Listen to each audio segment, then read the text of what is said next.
Hello बच्चों, welcome back once again. तो कैसे हो आप सर, और कैसा गया टेस्ट आप लोगों का? अच्छा गया ना? आप सभी लोगों को एक एक टेस्ट बहुत अच्छे तरीके से तैयारी करके देना चाहिए और जितना हो सके उसको फिर से बैठ करके एक एक क्वेश्चन पे आप काम करिए, एनालिसिस करिए। आपका बोर्ड एग्जाम में भी फायदा होगा और नीट एग्जाम में भी फायदा होगा। तो आप सभी से मैं कहना चाहूंगा कि आप लोग जरूर से जरूर टेस्ट दीजिए।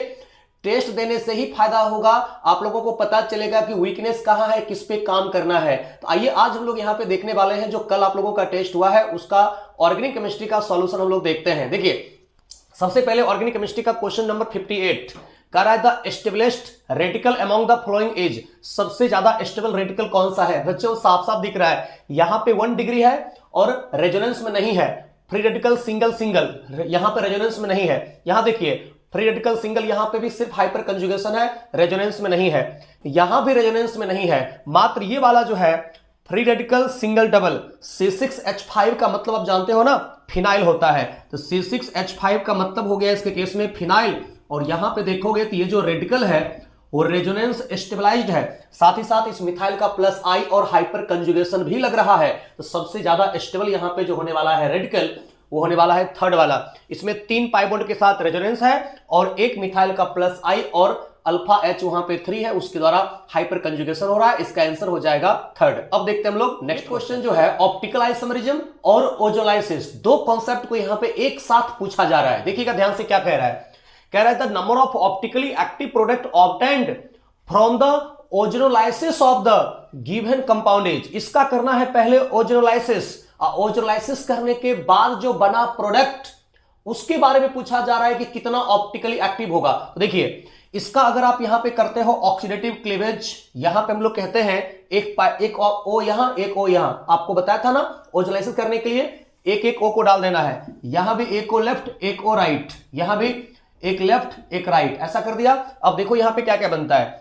एक मॉलिक्यूल यहां से बना CH3C डबल बॉन्ड O के साथ H, CH3C double bond O के साथ H। कोई कायरल सेंटर है? बिल्कुल नहीं है। उसके बाद देखिए यहां पे बना इसके केस में क्या, यहां बना एक है HC डबल बॉन्ड O। बच्चों HC डबल बॉन्ड O, इसके साथ क्या टेस्ट है, इसको मैं सीधा करके लिख देता हूं। जो डार्क लाइन ब्रोकन लाइन है एक मिथाइल है और एक क्या है H, और इधर क्या हो गया, इधर भी हो गया C डबल बॉन्ड O के साथ H। तो क्या कोई कायरल सेंटर है? देखो ना मिथाइल और H तो अलग हो गया, लेकिन जो इधर है राइट साइड में वही है इधर लेफ्ट साइड में। तो आप कहोगे C डबल बॉन्ड OH इधर भी है, C डबल बॉन्ड OH इधर भी है, मतलब यहां कायरल सेंटर नहीं है आफ्टर द ओजोलाइसिस। बात खत्म। इधर देखिए इधर आते हैं तो मिलता है HC डबल बॉन्ड O, ठीक है HC डबल बॉन्ड O। उसके बाद यहां ऊपर एक H है, नीचे एक मिथाइल है, ऐसा कर दिया। उसके बाद यहां पे आते हैं तो C डबल बॉन्ड O है H है। आप देखोगे जो है लेफ्ट में वही है राइट में, तो लेफ्ट और राइट दोनों सेम हो गया, यहां पे भी कोई कायरल सेंटर नहीं होगा। उसके बाद आप देखोगे तो लास्ट में CH3C डबल बॉन्ड O के साथ H, CH3C double bond O के साथ H। बच्चों देखो ना, तो क्वेश्चन पूछ रहा है the number of optically active product obtained from the ozonolysis of the given compound is. After the ozonolysis जो बना प्रोडक्ट, इसमें कहीं पे कोई कायरल सेंटर बना, दोनों साइड एल्डिहाइड, दोनों साइड एल्डिहाइड कॉमन हो गया, सेम हो गया, यहां पे कहेंगे एक भी ऑप्टिकली एक्टिव कंपाउंड नहीं होगा। इसका आंसर फर्स्ट हो जाएगा, यानी कि जीरो ऑप्टिकली एक्टिव कंपाउंड होगा, कहीं पे कोई कायरल सेंटर नहीं है। उम्मीद करता हूं आपने सही सही बनाया होगा। अब देखते हैं हम लोग नेक्स्ट क्वेश्चन। क्वेश्चन हम लोगों ने पढ़ाई किया था, याद है, टाइप्स ऑफ एलिमिनेशन रिएक्शन में। आपको टाइप्स ऑफ एलिमिनेशन रिएक्शन 3 प्रकार का पढ़ाया था, एक अल्फा एलिमिनेशन, बीटा एलिमिनेशन और गामा एलिमिनेशन, यानी कि 1-1 एलिमिनेशन, 1-2 एलिमिनेशन, 1/3 एलिमिनेशन। तो यहां देखिए कौन सा है, If 1,3-dibromopropane react with zinc and sodium iodide। बच्चों आपको याद होनी चाहिए जब गामा एलिमिनेशन हम लोगों ने पढ़ाई किया था कि जब 2 ब्रोमीन 1/3 पोजीशन पे होता है, इसको कहते हैं 1/3 एलिमिनेशन। कॉपी में जाकर के देखोगे जहां पे types of elimination reaction start किया था, वहां पे रिएक्शन मैकेनिज्म में जिंक मेटल के साथ हीट करोगे, यहां से 2 ब्रोमीन निकलेगा, और जब भी हम लोग कहते हैं कि 1/3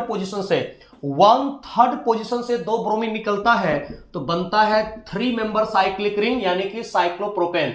अगर यही 1/4 पे रहता, यहां क्वेश्चन दे देता 1,4 डाइब्रोमोप्रोपेन, सॉरी 1,4 डाइब्रोमो ब्यूटेन, अगर वहां पे 1/4 होता तो बनता साइक्लोब्यूटेन, 1/5 होता तो बनता साइक्लोपेंटेन, अगर 1/6 होता तो बनता साइक्लोहेक्सेन, लेकिन 1/3 दिया है तो साइक्लोप्रोपेन बनेगा।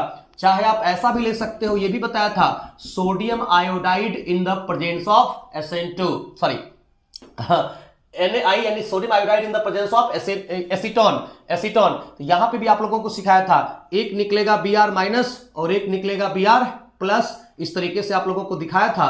तो यहां पे इलेक्ट्रॉन दे करके ये भी फॉर्मेशन करता है साइक्लोप्रोपेन, और एक बाहर हो जाता है NaBr और एक बाहर हो जाता है इस केस में IBr, ऐसा बाहर होता है। तो आप कहोगे कि जब भी 1/3 इलिमिनेशन होता है बच्चों, तो 1-2 इलिमिनेशन में कहा था एल्कीन बनता है। अगर यही क्वेश्चन ऐसा कर देता कि 2 हेलोजन एडजेसेंट पोजीशन पे होता, जैसे कि मान लीजिए 1,2 डाइब्रोमो प्रोपेन ऐसा होता, जिंक के साथ हीट करते हैं, तो 1,2 डाइब्रोमो प्रोपेन अगर होता तो यहां पे जब अगल बगल कार्बन से निकलता है तो यहां पे पाई बॉन्ड का फॉर्मेशन होता है। तो पाई बॉन्ड का फॉर्मेशन होता है एडजेसेंट पोजीशन से, तब एटम या ग्रुप का लॉस होता है, यहां बनेगा प्रोपीन, बिल्कुल प्रोपीन बनेगा, लेकिन 1/3 से बनता है साइक्लोप्रोपेन। इसका आंसर होगा यहां पे साइक्लोप्रोपेन। ध्यान रखिएगा, जब 1/3 इलिमिनेशन यानी कि गामा इलिमिनेशन होता है तब। और 1-2 इलिमिनेशन को कहते हैं बीटा इलिमिनेशन, वहां पे एल्कीन बनता है या एल्काइन बनता है। और याद होगा अल्फा इलिमिनेशन यानी कि 1-1 इलिमिनेशन में बन रहा था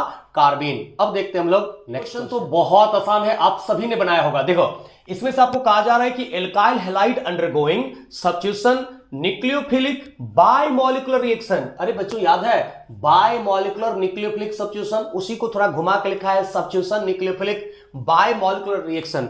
तो बायमॉलिक्यूलर कहने का मतलब यहां पे क्या हुआ, SN2 को ही हमने कहा था bimolecular nucleophilic substitution. Yes, SN2 की बात कर रहा है। अब SN2 के केस में आप जानते हो कि कार्बोकटाइन नहीं बनता है, कार्बोकटाइन बनता है SN1 में, ये गलत हो गया। उसके बाद यहां पे कहेंगे रेसमिक मिक्सचर, गलत, क्योंकि रेसमिक मिक्सचर भी बनता है SN1 में, ठीक है, हां, तो रेसमिक मिक्सचर भी SN1 बनता है, गलत। इन्वर्जन ऑफ कॉन्फ़िगरेशन, बिल्कुल सही है। SN2 में क्या होता है, इन्वर्जन ऑफ कॉन्फ़िगरेशन होता है, बिल्कुल यहां पे सही है। रिटेंशन नहीं होता है, रिटेंशन कहना गलत है, क्योंकि SN2 के केस में आपको पता है जिस डायरेक्शन से निकलता है लिविंग ग्रुप उसके बैक साइड से पहुंचता है न्यूक्लियोफाइल, क्योंकि फ्रंट साइड से होता है यहां रिपल्सन, क्योंकि लिविंग ग्रुप का निकलना और न्यूक्लियोफाइल का आना साइमल्टेनियसली होता है। SN2 के केस में रिएक्शन होता है SN2 में ट्रांजिशन स्टेट से, नॉट थ्रू द कार्बोकटाइन इंटरमीडिएट, इसलिए इसका आंसर सिर्फ और सिर्फ थर्ड होगा, इन्वर्जन ऑफ कॉन्फ़िगरेशन होगा। बायमॉलिक्यूलर न्यूक्लियोफिलिक सब्स्टिट्यूशन का मतलब हुआ SN2 पाथवे, समझ में आ गया ना। अब देखते हैं हम लोग नेक्स्ट, हेलो एल्केन हेलोरिन चैप्टर से लिया गया है बच्चों, बहुत ही आसान है क्वेश्चन, देखो इसको ध्यान से। कह रहा है कि alkyl iodide react with NaCN to give alkyl cyanide and a small amount of alkyl isocyanide, formation of this two product is due to the, आप लोग जानते हो ना कि CN- जो होता है एम्बिडेंट न्यूक्लियोफाइल होता है, बिल्कुल।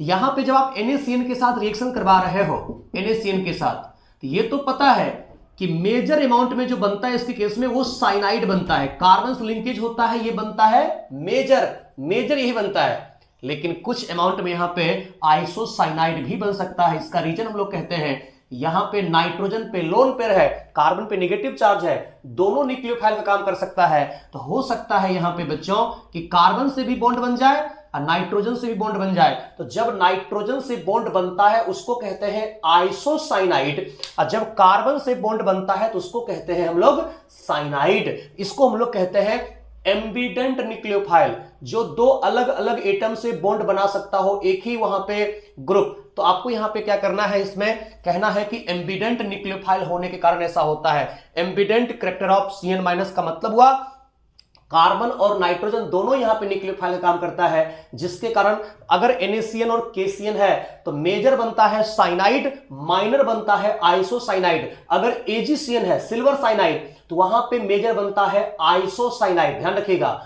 आइसोसाइनाइड वहां पे मेजर बनता है अगर AgCN रहता है तो। लेकिन इसका जो आंसर होने वाला है यहां पे होगा एम्बिडेंट कैरेक्टर ऑफ CN-, इसी के कारण यहां पे ये साइनाइड के साथ साथ आइसोसाइनाइड भी स्मॉल अमाउंट में बनाता है। अब देखते हैं हम लोग, पूछा जा रहा है कि एसिडिक स्ट्रेंथ का ऑर्डर क्या होगा। देखिए क्या क्या दिया हुआ है।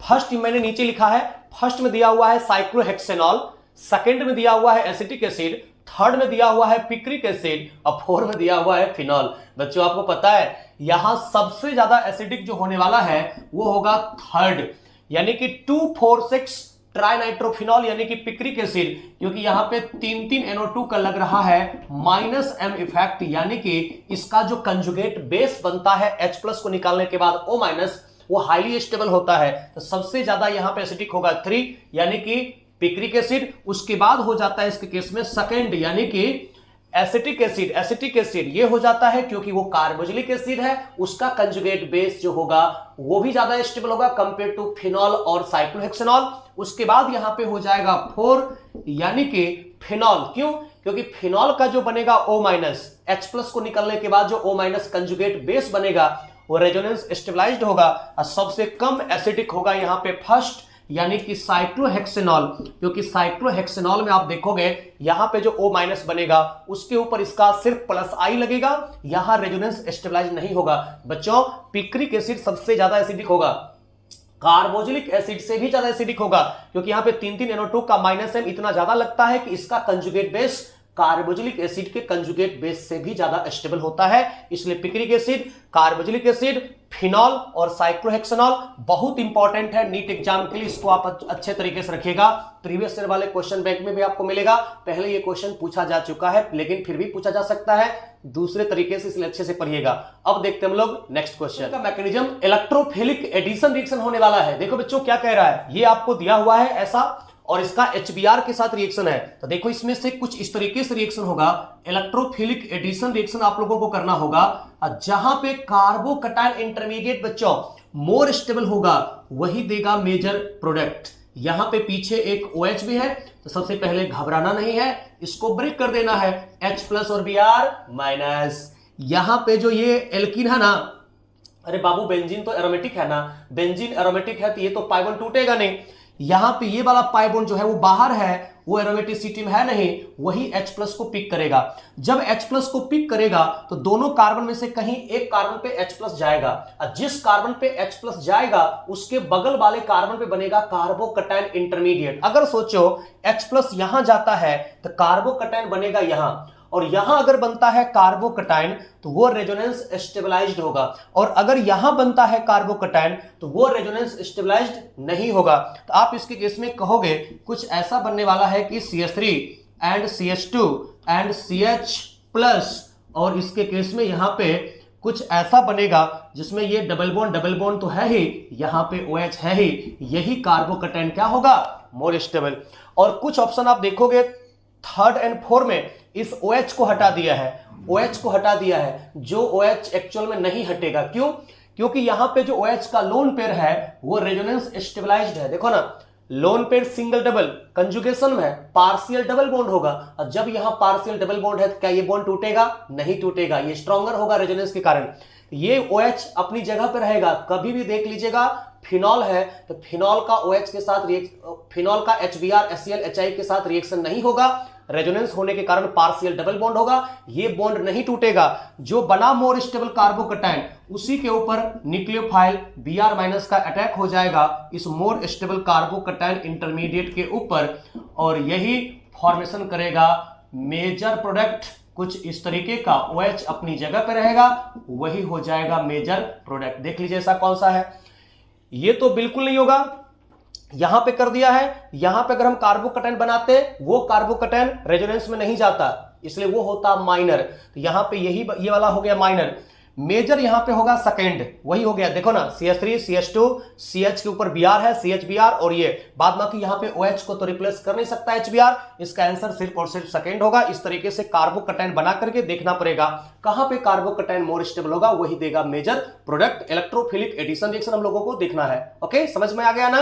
अब देखते हैं हम लोग 73 नंबर क्वेश्चन में बच्चों, ये आपसे पूछा जा रहा है एक्चुअल में rate of nucleophilic addition reaction. जी हां, आप देखो यहां पे आपसे rate of nucleophilic addition reaction actual में पूछा जा रहा है। आपको यहां पे दिया हुआ है PH-MgBr।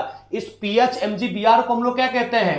ग्रिग्नार्ड रिएजेंट, जानते हो ना, फिनाइल मैग्नीशियम ब्रोमाइड ये एक ग्रिनार्ड रिएजेंट है जो कि होता है स्ट्रॉन्ग न्यूक्लियोफाइल और स्ट्रॉन्ग बेस। पता है कि नहीं पता है? ऐसा क्वेश्चन हमने क्लासरूम में आपको करवाया हुआ है। फिनाइल मैग्नीशियम ब्रोमाइड में जो पीएच माइनस होता है ये स्ट्रॉन्ग न्यूक्लियोफाइल और स्ट्रॉन्ग बेस दोनों होता है, लेकिन ये दिया हुआ है कीटोन, ये एल्डिहाइड और ये कीटोन। तो एल्डिहाइड और कीटोन के साथ जब रिएक्शन करवाते हैं किसका? ग्रिनार्ड रिएजेंट का, वहां मैकेनिज्म होता है न्यूक्लियोफिलिक एडिशन रिएक्शन। कौन सा होता है बोलो? Nucleophilic addition reaction. और यहां पे कहना है कि रेट ऑफ न्यूक्लियोफिलिक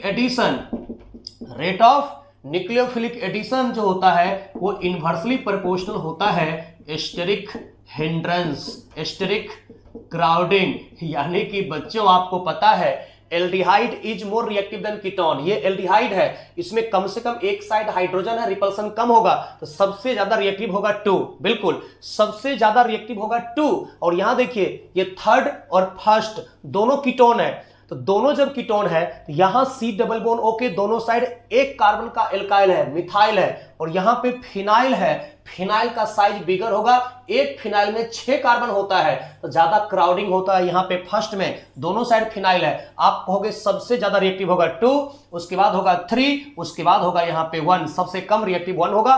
फिनाइल का साइज बड़ा है। बच्चों यहां पे न्यूक्लियोफाइल को ऐड करना है, तो देखना पड़ेगा कहां पे न्यूक्लियोफाइल आएगा तो रिपल्सन कम मिलेगा। जहां रिपल्सन कम होगा न्यूक्लियोफाइल आसानी से ऐड हो जाएगा। आपसे यही पूछा जा रहा है correct order of reactivity of phenyl magnesium bromide with.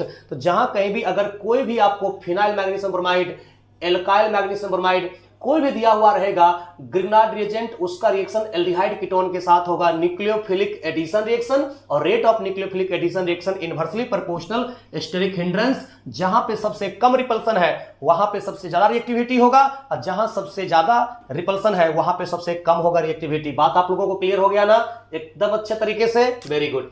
अब देखिए नेक्स्ट यहां पे आप आते हैं 74 नंबर क्वेश्चन क्या कह रहा है। ये आप लोगों को हमने पढ़ाया था कार्बोक्सिलिक एसिड के प्रिपरेशन में। बिल्कुल कार्बोक्सिलिक एसिड में आप लोगों को पढ़ाया था। हम लोग क्या करते हैं, लेते हैं ग्रिनार्ड रिएजेंट, और इस ग्रिनार्ड रिएजेंट का रिएक्शन जब हम लोग कराते हैं बच्चों कार्बन डाइऑक्साइड के साथ, तो जानते हो जहां कहीं भी हेटेरो एटॉमिक मल्टीपल बॉन्ड होता है C डबल बॉन्ड O, वहां पे होता है न्यूक्लियोफिलिक एडिशन रिएक्शन। तो यहां पे होगा न्यूक्लियोफिलिक एडिशन रिएक्शन, ये ओपन होगा तो यही फॉर्मेशन करेगा RC double bond O minus और MgX+, ऐसा यहां पे फॉर्मेशन कर देता है। ये फॉर्मेशन कर देता है, वही हो गया Y। व्हाट इज Y पूछ रहा है ना बच्चों, तो Y यही हो गया। और ये जो Y बना इसका हम लोग करते हैं फर्दर अब एसिडिफिकेशन।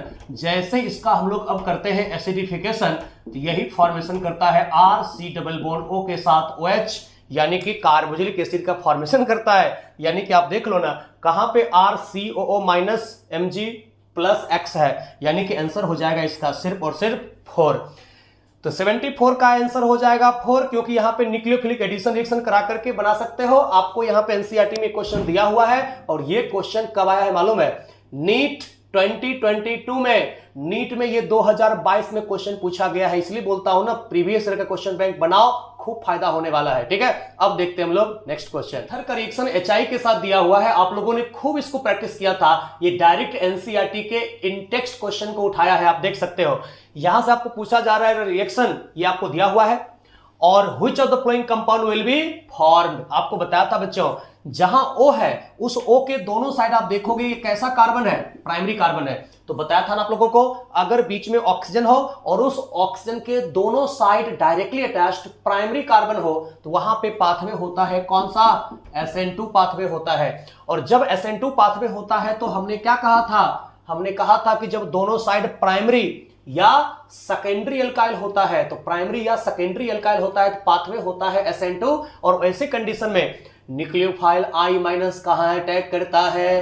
तो न्यूक्लियोफाइल I- वहां अटैक करता है जहां क्राउडिंग कम है। यानी कि क्राउडिंग कम है यहां, क्योंकि यहां पे मात्र 2 कार्बन है और यहां पे क्राउडिंग ज्यादा है, देख सकते हो 4 कार्बन है। तो जो बड़ा वाला एल्काइल होगा तो बड़ा वाला एल्काइल बनाएगा एल्कोहल, और छोटा वाला एल्काइल बनाएगा उसके केस में एल्काइल आयोडाइड, क्योंकि rate of SN2 inversely proportional होता है एस्टेरिक हिंड्रेंस, इसलिए यहां पे जो लार्जर वाला एल्काइल है वही लार्जर वाला एल्काइल यहां पे बना देगा एल्कोहल, और जो स्मॉलर है जहां रिपल्सन कम होता है वो बनाता है एल्काइल आयोडाइड। आंसर देखिए यहां पे कौन सा आ रहा है, 2 3 तो बिल्कुल नहीं, 1 भी नहीं होगा, इसका आंसर यहां पे सिर्फ और सिर्फ 4 होगा, बिल्कुल यहां पे 4 हो जाएगा इसका आंसर। समझ में आ गया ना अच्छे तरीके से, बिल्कुल अच्छे तरीके से। अब देखते हैं हम लोग नेक्स्ट 79 नंबर क्वेश्चन। तो बहुत आसान है, आप सभी ने इसको बनाया होगा, क्योंकि यहां पे पूछा जा रहा है कार्बोकैटायन इंटरमीडिएट का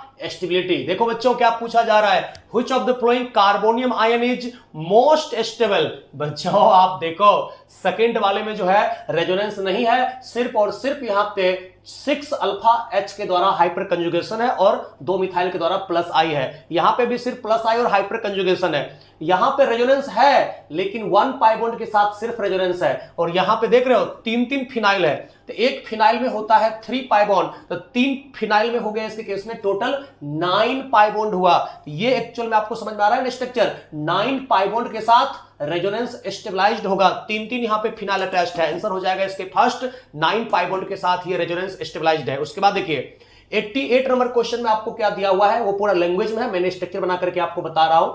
यहां पे आपको कह रहा है 2,2 डाइमिथाइल प्रोपेन, इसी को हम लोग कहते हैं नियोपेंटेन, 2 मिथाइल ब्यूटेन, इसी को कहा जाता है आइसोपेंटेन, और एक है नॉर्मल पेंटेन। पूछा जा रहा है बॉइलिंग पॉइंट का ऑर्डर। बच्चों पता है ना, सबसे पहले boiling point directly proportional molecular mass, जब मास सेम हो जाता है तो इनवर्सली प्रोपोर्शनल ब्रांचिंग। तो सबसे ज्यादा यहां पे बॉइलिंग पॉइंट होगा नॉर्मल पेंटेन का, जहां पे ब्रांचिंग नहीं है। उसके बाद एक ब्रांचिंग बढ़ा, यहां पे बॉइलिंग पॉइंट घटा, इसमें सबसे कम होगा नियोपेंटेन का बॉइलिंग पॉइंट सबसे कम होगा, क्योंकि यहां पे ब्रांचिंग बढ़ने के कारण सरफेस एरिया घटता है, और सरफेस एरिया घटता है तो कांटेक्ट एरिया बिटवीन 2 मॉलिक्यूल घटता है, और वहां पे van der Waals force of interaction घटता है, बॉइलिंग पॉइंट डिक्रीज करता है। तो बॉइलिंग पॉइंट इनवर्सली प्रोपोर्शनल हो जाएगा यहां पे ब्रांचिंग का, नॉर्मल पेंटेन सबसे ज्यादा बॉइलिंग पॉइंट, उसके बाद 2 मिथाइल ब्यूटेन, और सबसे कम होगा 2,2 डाइमिथाइल प्रोपेन। उम्मीद करता हूं आप लोगों को बात समझ में आ गया होगा। अब देखते हैं हम लोग नेक्स्ट। हम लोगों का बहुत अच्छा एक क्वेश्चन दिया हुआ है बच्चों,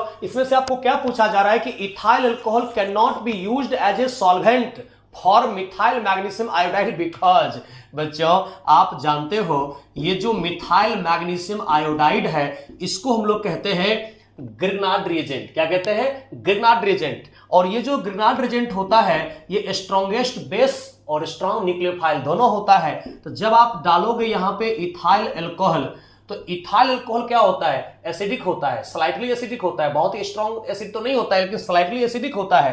तो ये ग्रिग्नार्ड रिएजेंट यहां से H+ को पिक कर लेता है, और जैसे ही H+ को पिक कर लेता है तो बन जाता है इसके केस में मीथेन। इसलिए सॉल्वेंट के रूप में हम लोग कुछ ऐसा सॉल्वेंट रखते हैं जैसे कि di ethyl ether, di methyl ether, acetone, मतलब ऐसा रखते हैं यहां पे हम लोग सॉल्वेंट जिसमें एसिडिक H नहीं हो। अगर वहां एसिडिक H है तो वो H+ को पिक करके एल्केन बना देगा। अब बाद में की जो बचा C2H5O MgI, ये यहां पे बाहर हो जाता है। इसका मतलब यहां पे कहेंगे कि CH3 MgI react with alcohol giving methane. ये रिएक्ट कर जाता है जब भी आपको कोई पोलर प्रोटिक सॉल्वेंट होगा। तो ध्यान रखिएगा इस केस में पोलर प्रोटिक सॉल्वेंट हम लोग नहीं रखते हैं, नहीं तो उससे H+ एक्सेप्ट करके बना देता है कोरस्पॉन्डिंग एल्केन। इसलिए हम लोग इसके केस में जो सॉल्वेंट रखते हैं पोलर ए प्रोटिक रखते हैं, ज्यादा बेहतर रहता है। ठीक है ना। अब देखते हैं हम लोग नेक्स्ट क्वेश्चन। तो आप सभी ने जरूर बनाया होगा, इसमें से आपको पूछा क्या जा रहा है, बहुत ही सिंपल सी बात है। देखो इसमें से which of the following is a Rosenmund reduction for preparation of acetaldehyde. Acetaldehyde को बनाने के लिए कौन सा यहां पे रोजेनमन रिडक्शन है? तो बच्चों आप लोग अच्छे तरीके से जानते हो कि जहां कहीं भी हम लोग एसिड क्लोराइड का रिएक्शन करते हैं H2 गैस के साथ in the presence of PDBSO4, उसी को कहते हैं रोजेनमन रिडक्शन। और एक H यहां जोड़ते हैं जहां क्लोरीन है, RC डबल बॉन्ड OH, और एक H और एक क्लोरीन बाहर हो गया HCl, यानी कि ये होगा सेकंड वाला आंसर। फर्स्ट वाला जो है ना उसको कहते हैं स्टीफन रिएक्शन, तो फर्स्ट वाला है स्टीफन रिएक्शन, और जो थर्ड वाला है ना उस थर्ड वाले को कहते हैं walker, walker WACKER walker process. Walker process में यहां पे हम लोग हाइड्रोलिसिस करते हैं in the presence of PD2+, तो इथिन से एसिटल्डिहाइड बनता है, इसको कहते हैं वाकर प्रोसेस। इसको रोजनमंड, इसको कहते हैं स्टीफन। पूछ रहा है रोजनमंड, इसका मतलब आंसर इसका हो जाएगा सिर्फ सेकेंड। अब देखते हैं हम लोग नेक्स्ट। सैलिसाइलिक एसिड का रिएक्शन दिया हुआ है, अगर आप अपने क्लास नोट्स का रिवीजन करोगे तो वहां पे मैंने आप लोगों को पढ़ाया था, ध्यान से देखिएगा। आपको पूछा क्या जा रहा है, the reaction involved in the oil of wintergreen test is salicylic acid, उसको हम लोग कॉन्सेंट्रेटेड सल्फ्यूरिक एसिड यहां पे दिया हुआ है, बन रहा है product. The product is treated with Na2CO3 solution, the missing reagent in the above reaction is, कौन सा यहां पे रिएजेंट मिसिंग है जिसका रिएक्शन करवाते हैं सैलिसाइलिक एसिड के साथ, तो बनता है ऑयल ऑफ विंटरग्रेन। ऑयल ऑफ विंटरग्रेन किसके रिएक्शन से बनता है, यही आपसे पूछ रहा है। तो बच्चों होता क्या है, हम लोग लेते हैं सैलिसाइलिक एसिड, ध्यान दीजिएगा, ये जो आपको ऑर्थो हाइड्रोक्सी बेंजोइक एसिड दिया हुआ है इसी को हम लोग यहां पे कहते हैं सैलिसाइलिक एसिड, और इस सैलिसाइलिक एसिड का जो हम लोग रिएक्शन करवाते हैं प्यारे बच्चों मिथेनॉल के साथ, यहां स्ट्रीफिकेशन होता है, बिल्कुल एसिडिक मीडियम में स्ट्रीफिकेशन होता है इसके केस में, और जब स्ट्रीफिकेशन होता है तो OH माइनस कार्बोक्सिलिक एसिड से H+ एल्कोहल निकलता है, और इसके बाद जो बनता है प्रोडक्ट यहां पे OH C double bond O के साथ OCH3 बाहर हो गया वाटर, इसको यहां पे कहा जाता है प्यारे बच्चों मिथाइल सैलिसाइलेट, बिल्कुल मिथाइल सैलिसाइलेट कहते हैं, और इसी का स्मेल बहुत ही अच्छा होता है, इसलिए नाम होता है ऑयल ऑफ विंटरग्रेन। इसी को ऑयल ऑफ विंटरग्रेन कहा जाता है, इसलिए इसका आंसर यहां पे जो होगा वो होगा मिथेनॉल। मिथेनॉल इसका आंसर होगा, ध्यान रखिएगा, ठीक है ना। इसी में अगर आप मिथेनॉल की जगह पे ले लेते हो फिनॉल, फिनॉल तो यहां पे हो जाता है नाम फिनाइल सैलिसाइलेट, उसको कहा जाता है सेलॉल, सेलॉल। तो फिनॉल के साथ सेलॉल, मिथेनॉल के साथ ऑयल ऑफ विंटरग्रेन, और अगर आप लेते हो एसिटिक एनहाइड्राइड तो एसिटिक एनहाइड्राइड के साथ बनता है एस्प्रिन, एस्प्रिन का फॉर्मेशन होता है, समझ गए ना। इसका आंसर होगा यहां पे मिथेनॉल, आप इसको समझ सकते हो आसानी से। अब आप लोग देखते हैं नेक्स्ट क्वेश्चन, बहुत ही अच्छा क्वेश्चन है, कॉन्सेप्चुअल क्वेश्चन है, जिसको पूरे रिएक्शन का कॉन्सेप्ट होगा ना उसी से बनेगा। देखिएगा क्या है, यहां पे कह रहा है the correct sequence of reaction to convert para nitrophenol, para nitrophenol to quinol, quinol. अब देखिए सबसे पहले यहां पे हम लोग देखते हैं क्या कर सकते हैं, क्विनॉल में कन्वर्ट करना है, तो पारा नाइट्रोफिनॉल ऐसा दिया हुआ है बच्चों। यहां पे सबसे पहले क्या करेंगे, इसका नाइट्रो का करेंगे रिडक्शन, जी हां, और जैसे इसका रिडक्शन करोगे, मान लो आप SN+HCl ले लिया, तो SN+HCl के प्रेजेंस में जब इसका रिडक्शन होता है तो ये कन्वर्ट हो जाएगा NO2 कन्वर्ट हो जाएगा NH2 में, बिल्कुल NH2 में कन्वर्ट कर दिया।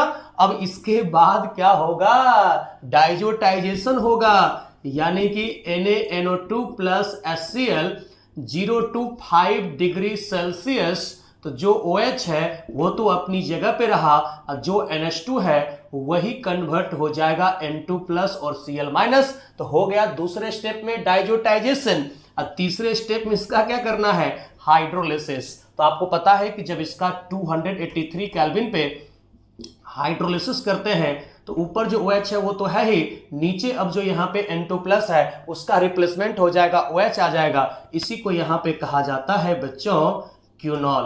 क्या कहते हैं इसको, इसी को यहाँ पे क्विनॉल कहा जाता है, जब पारा पोजीशन पे दो OH आ जाए, ठीक है ना, तो क्विनॉल हम लोग कहते हैं इसको। OH OH दोनों 1/4 पोजीशन पे होगा, यही बनाना है।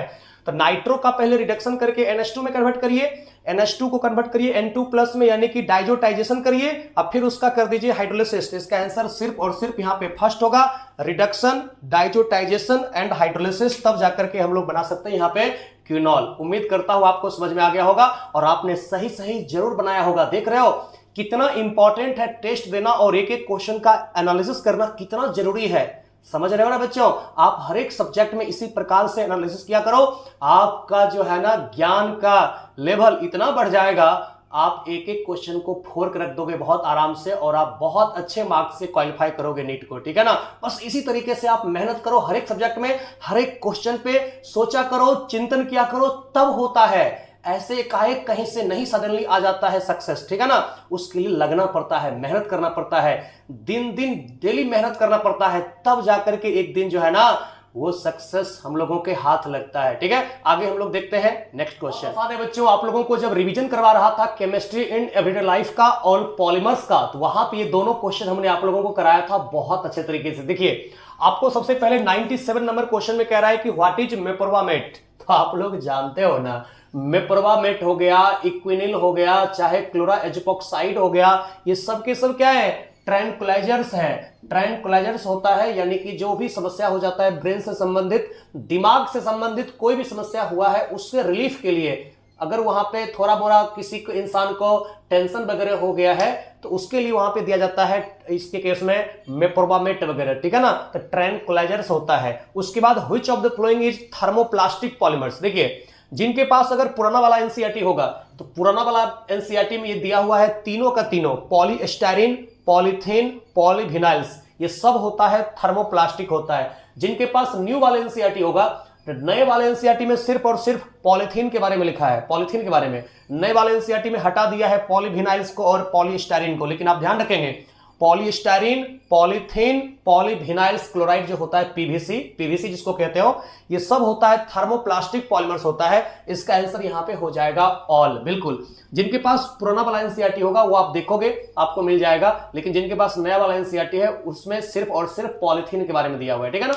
आज हम लोगों ने कंप्लीट यहां पे देख लिया क्वेश्चन का सॉल्यूशन देख लिया। ये जो आपको टेस्ट कल हुआ था, उम्मीद करता हूं आपका टेस्ट बहुत अच्छा गया होगा, आप अच्छे तरीके से पढ़ाई कर रहे होंगे और इसी तरीके से आप लगे रहिए, डेली मेहनत करिए, क्योंकि सफलता के लिए जो है ना कंसिस्टेंसी बहुत जरूरी होती है। लगातार आपको पढ़ना पड़ेगा। ये नहीं कि एक दिन हम लोग पढ़ लिए 8 घंटा 10 घंटा, दूसरे दिन 2 घंटा और तीसरे दिन कुछ पढ़े ही नहीं, ऐसा नहीं होता है। डेली आपको एफर्ट लगाना पड़ेगा, डेली मेहनत करना पड़ेगा, तब जाकर के एक दिन आपको इतना अच्छा लेवल बन जाएगा, इतना ज्यादा आपको नॉलेज आ जाएगा कि आप सारे क्वेश्चन को बहुत आराम से बना सकते हो। बस देखने की जरूरत होती है। आप हमेशा अपने पढ़ाई के प्रति जो है आप सजग रहें, आप सीरियस रहें, हमेशा उसको आप अपने मन में रखें, ख्याल में रखें कि हमको क्या पढ़ना है, क्या करना है। आगे का टारगेट आप बना के रखें कि आज हमने ये पढ़ाई किया तो कल क्या करना है, उसका प्लानिंग आज आपको सोने से पहले कर लेना चाहिए। इस तरीके से आप मेहनत करोगे। और बार बार मैं कहता हूं कि अपना वीकनेस क्या है उसको जानने के लिए सबसे अच्छा तरीका होता है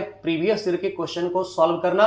वहीं से पता चलता है कि आपको कहां पे क्या वीकनेस है और क्या मेहनत करना पड़ेगा। तो आप अगर इस बार बोर्ड एग्जाम देने वाले हैं तो उसके लिए मैं कहना चाहूंगा कि आप लोगों को प्रीवियस ईयर का जो भी क्वेश्चन आ चुका है बोर्ड एग्जाम में, उसका आप क्वेश्चन जरूर सॉल्व करिए। उससे आपको आइडिया मिलेगा, लिखने का आपको स्पीड बढ़ेगा, हैंड राइटिंग अच्छा होगा, किस तरीके से क्वेश्चन लिखा जाता है, आंसर किस तरीके से लिखा जाता है वो आपको नॉलेज होगा। तो आप बोर्ड एग्जाम के लिए भी प्रीवियस ईयर के क्वेश्चन जो आए हुए हैं उसका प्रैक्टिस करिए, और नीट के लिए तो आप लोगों को करना ही है, ठीक है। आज इतना ही देखते हैं, मिलते हैं फिर अगले लेक्चर में। तब तक आप स्वस्थ रहें, मुस्कुराते रहें, सुरक्षित रहें। जय हिंद, जय भारत, वंदे मातरम।